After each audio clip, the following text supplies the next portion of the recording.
नमस्कार।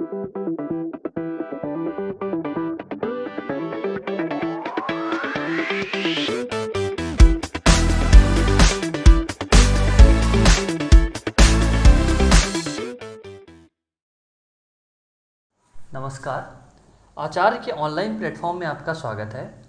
तो यह है आपकी बायोलॉजी की सीरीज जिसमें हमने 3 चैप्टर कंप्लीट कर लिए हैं। तो अगर आप सीबीएसई सिलेबस के हिसाब से जाएंगे तो वो थोड़ा सा अलग है, लेकिन हम जो फॉलो कर रहे हैं उसमें हम ये कोशिश कर रहे हैं कि सीबीएसई के साथ साथ आपका नीट का भी पूरा सिलेबस कवर होता जाए।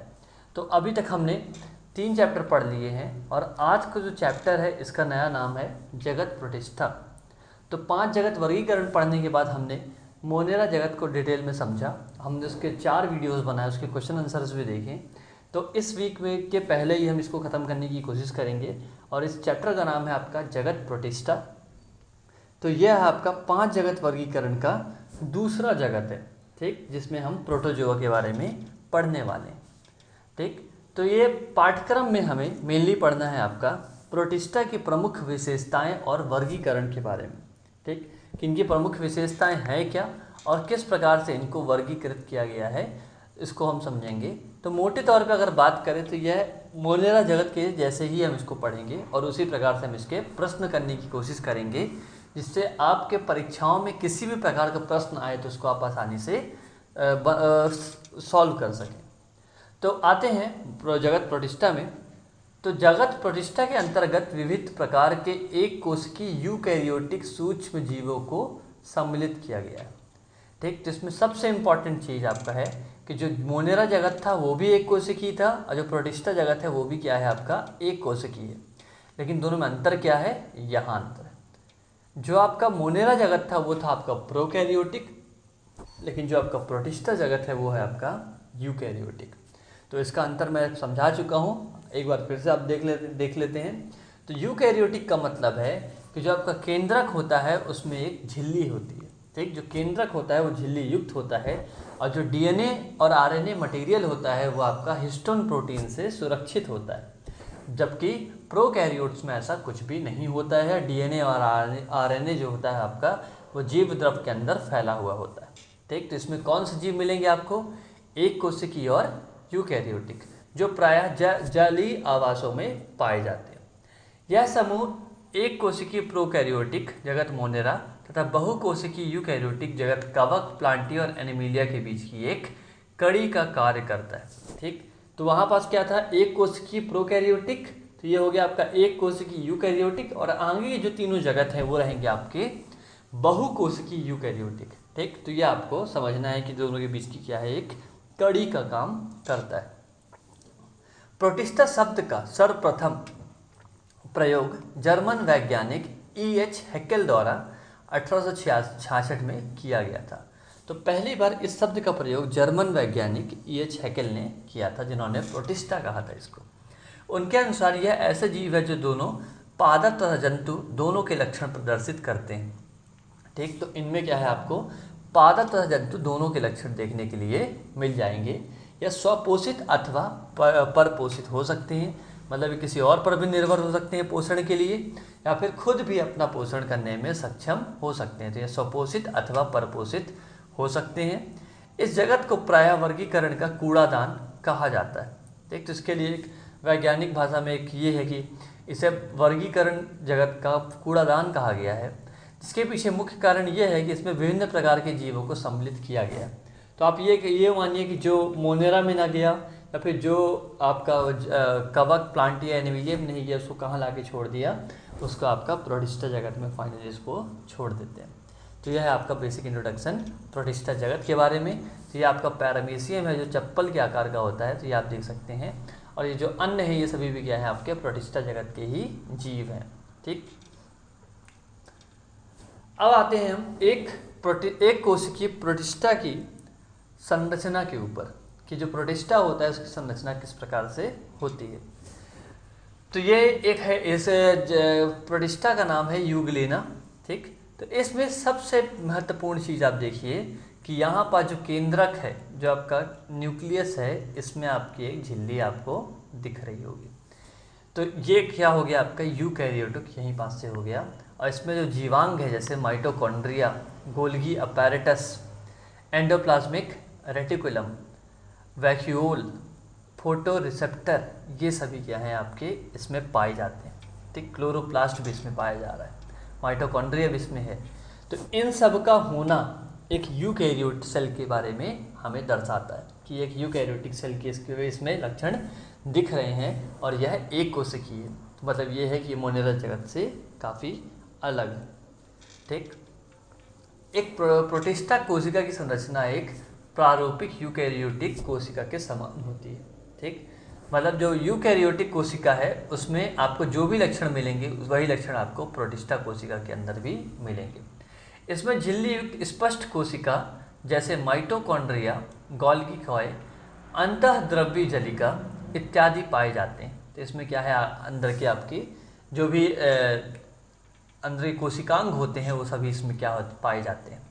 इसमें केंद्रक के चारों ओर केंद्रीय कला होती है, मतलब उसमें जो झिल्ली होती है वो इसमें रहता है और केंद्रक में केंद्रिका भी उपस्थित रहती है। तो एक प्रकार से इसका जो केंद्रक है वो काफ़ी अच्छे तरीके से इसमें दिखता है, जो कि मोनेरा जगत में नहीं था। इसके अतिरिक्त अधिकांश प्रोटिस्टस में प्रचलन के लिए कसाभिका अथवा सीलिया पाए जाते हैं। तो इसमें इसको कसाभिका अथवा सीलिया बोला जा रहा है और ये है क्या, डायग्राम में देखते हैं, यह है आपकी इसकी पूंछ। ठीक, जिसका नाम है आपका कसाभिका अथवा सीलिया और यह है आपका प्रचलन के लिए काम आता है, मतलब एक जगह दूसरी जगह जाने के लिए काम आता है। जिनमें यूकैरियोटिक कोशिकाओं के समान सूक्ष्म नलिकाएं 9+2 क्रम में व्यवस्थित होती है, जिसमें क्या होती हैं आपकी सूक्ष्म नलिकाएं रहती है। प्रकाश संश्लेषण प्रतिष्ठा में प्रकाश संश्लेषी वर्णक एवं स्पष्ट कोशिका भित्ति पाई जाती है। तो इसमें क्या है आपका प्रकाश संश्लेषी वर्णक एवं स्पष्ट कोशिका भित्ति पाई जाती है, जैसे क्लेमाइडोमोनस। ठीक, जैसे आपका यहाँ पर उदाहरण है क्लेमाइडोमोनस।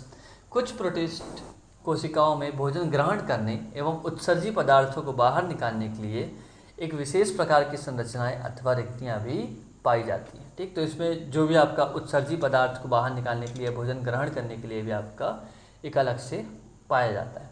ठीक, यहाँ पास देखिए आपका ये आपका अमीबा। तो अमीबा क्या है आपका प्रोटिस्टा जगत के अंदर ही आता है। यहाँ हमने ये देखा यूग्लिना के बारे में, तो बस बहुत सारे आपके प्रोटिस्टा जगत के जीव पाए जाते हैं। ठीक, अब आते हैं आपका जगत प्रोटिस्टा। इसमें है आपका पहला प्रोटिस्टा एक कोशिकीय यूकैरियोट होते हैं। इसमें प्रोटोजोआ डाई एटम शैवाल आते हैं। तो इसमें जो नीलहरी शैवाल थे, जो साइनोबैक्टीरिया था, वो आता था आपका मोनेरा जगत में, लेकिन जो डायटम शैवाल है वो किस में आता है आपका प्रोटिस्टा जगत में। जो डाई एटम शैवाल है कुछ इस प्रकार से दिखता है, आप डायग्राम में देख सकते हैं कि किस हिसाब से अलग है आपका नीलहरित शैवाल से। इसमें झिल्ली परिसीमित अंगक होते हैं, जैसे कि केंद्रक झिल्ली में बंद क्रोमोजोम से युक्त केंद्रक माइटोकॉन्ड्रिया, क्लोरोप्लास्ट, गोल्गी कॉय एवं एंडोप्लाज्मिक रेटिकुलम। तो ये क्या है आपके जीवांग हैं और ये जीवांग इसमें प्रोटोजोआ में पाए जाते हैं। तो कौन कौन से जीवांग हैं आपके, माइटोकॉन्ड्रिया, क्लोरोप्लास्ट जो केवल प्रकाश संश्लेषण में काम आते हैं, तो सिर्फ उसी में रहते हैं, और अगला आपका गोल्गी कॉय और आखिरी आपका एंडोप्लाज्मिक रेटिकुलम। तो इसमें सबका काम क्या क्या है उसको भी हम डिटेल में देखेंगे। माइटोकॉन्ड्रिया इसमें एक श्वसन अंग का काम करता है। यहाँ माइटोकॉन्ड्रिया की सबसे एक खास बात ये भी है कि इसमें क्या होता है आपका डीएनए होता है। तो अगर आपसे क्वेश्चन में पूछा जाए प्रोटिस्टा जगत में आपका डीएनए कहाँ कहाँ पाया जाता है, तो एक तो आपका केंद्रक में पाया जाएगा और दूसरा आपका माइटोकॉन्ड्रिया में भी पाया जाता है। और जो माइटोकॉन्ड्रिया है वो आपका कैसा अंग है, आपका श्वसन अंग है। इसमें प्रोटिस्टा या तो प्रकाश संश्लेषी होते हैं, या तो परजीवी, या तो मृतोपजीवी होते हैं।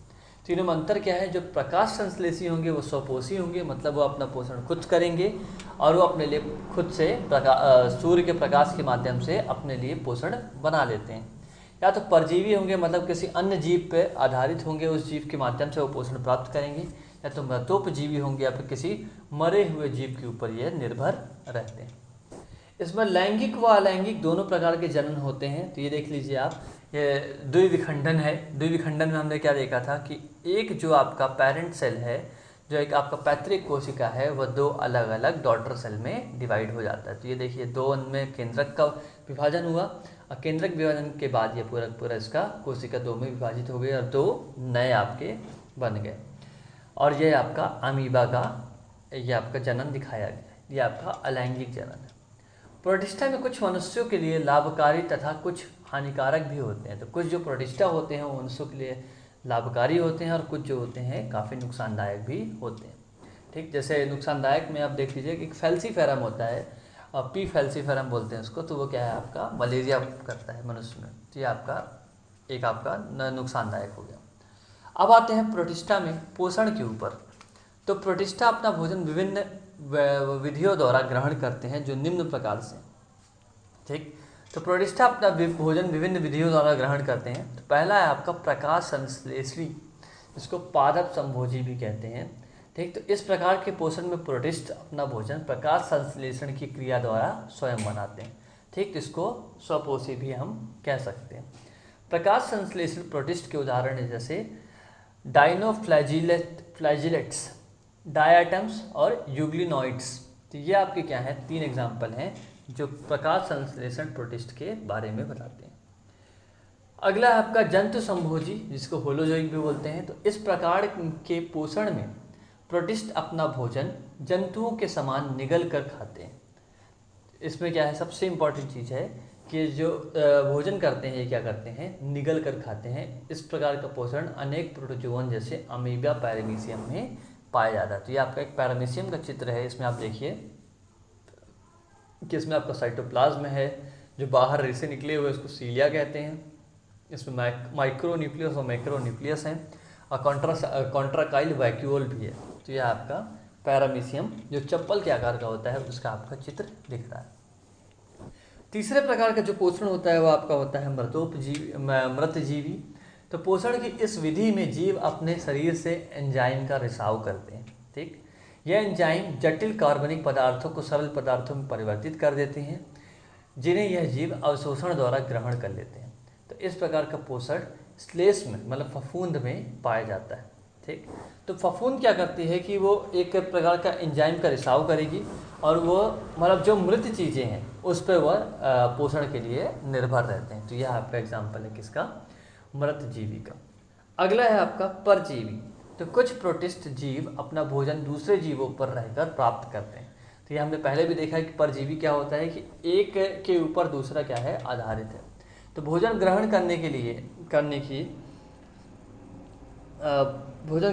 की यह विधि एंट अमीबा, प्लाज्मोडियम और टिपैनोसोमा में पाया जाता है। तो ये 3 में पाया जाता है, किसमें एंट अमीबा, प्लाज्मोडियम, जो अभी मैं पी फैल्सीफेरम की बात करें उसका पी है, प्लाज्मोडियम ही है, और ट्रिपैनोसोमा में पाया जाता है। तो यहाँ पर आप देख सकते हैं ये प्लाज्मोडियम का चित्र है। तो इसमें क्या है, आपका न्यूक्लियस है, माइटोकॉन्ड्रिया है, एपिकोप्लास्ट है, माइक्रोट्यूब है, आपका इसमें गोल्गी अपैरेटस और एंडोप्लाज्मिक रेटिकुलम भी पाए जाते हैं। जिसमें आप देखिए कि जो मोनेरा जगत में था उसमें हम चित्र में कुछ खास नहीं दिखा पा रहे थे, लेकिन यहाँ पास क्या आप चित्र में बहुत सारे जीवाणु भी दिखा सकते हैं।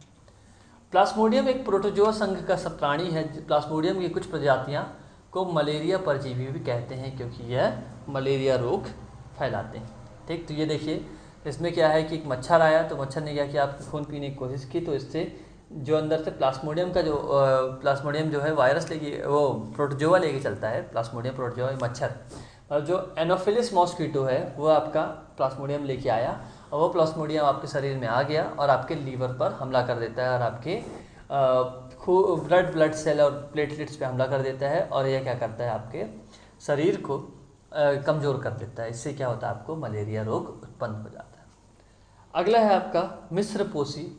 तो यह मिश्रित प्रकार की पोषण विधि है जिसमें कोई जीव 2 प्रकार से अपना भोजन ग्रहण करता है। जैसे यूग्लिना में पादप संभोजी एवं मृतजीवी दोनों प्रकार का पोषण पाया जाता है। तो यूग्लिना में क्या है, आपका पादप संभोजी एवं मृतजीवी दोनों प्रकार का पोषण पाया जाता है। तो ये आप देख सकते हैं यूग्लिना का स्ट्रक्चर है यहाँ पर। ठीक, तो ये आपके 5 प्रकार के हमने क्या देखे, पोषण देखे।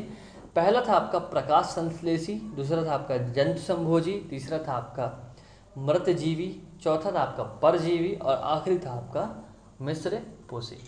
ठीक, तो यह था आपका एक बेसिक सा लेक्चर जिसमें हमने देखा इसके बारे में, आपका प्रोटिस्टा जगत के बारे में। अगर आपको हमारा लेक्चर पसंद आया हो तो इसे शेयर ज़रूर करें और हमारे चैनल को सब्सक्राइब करना ना भूलें। धन्यवाद।